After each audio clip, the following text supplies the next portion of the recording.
வேண்டுமானாலும் நேரா ராஜா கிட்ட போய் என்ன பண்ணிருக்கலாம்?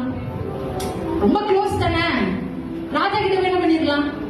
ஆமா இது மாதிரி பண்ணிட்டாவில, என்ன பண்ணா, இத கொஞ்சம் சரி பண்ணி விடுங்க அப்படின்னு சொல்லி இந்த ராஜா கேட்காம இருந்திருப்பாரா? அவன் இந்த ராஜா பார்க்க போறதுக்கு முன்னாடி அந்த ராஜாவை பார்த்துட்டு போனான் அவன். அதனாலதான் அவன் வாழ்க்கை அலங்காரப்பட்டு இருந்தது. எனக்கு அன்பான தேவஜனமே, இன்னைக்கு பல சூழ்நிலைகள் உங்கள் குடும்பத்தில் இருக்கலாம், பல நெருக்கங்களுக்குள்ள நீங்கள் போய்கொண்டிருக்கலாம்.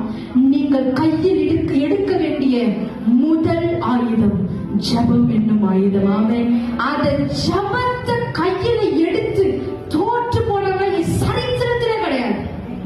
கிறிஸ்தவர்களா இருப்பவர்களுக்கு அடையாளமே ஜெபம் தான்.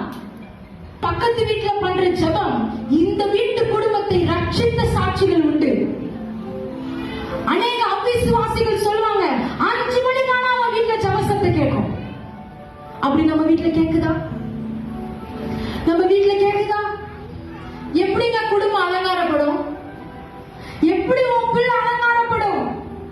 உழைக்க நேரம் இருக்கு, சம்பாதிக்க நேரம் இருக்கு, குடும்பத்தோட சுற்றுலா போறதுக்கு நேரம் இருக்கு, ஜெபிக்க மாத்திரம்.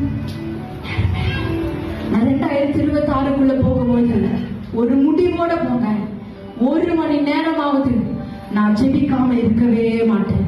ஆண்டவர் சீஷர்களை பார்த்து சொல்றாரு, ஏண்டா என் கூட தான் இருக்கீங்க, 1 மணி நேரமாவது நீங்க என்ன பண்ண கூடாதா? விழித்திருந்து ஜெபிக்க கூடாதா? அப்படியே கேலண்டர்ல போயிருது, இன்னைக்கு என்ன டேட், 7ஆம் தேதி, அப்படியே ஒரு வசனத்தை வாசிச்சுட்டு போயிருது. திரும்ப கேட்டா படிச்சீங்களா அப்படின்னா படிச்சேனே. என்னடா படிச்ச பைபிள் அப்படின்னா கேலண்டர் வசனம் வாசிச்சேங்க.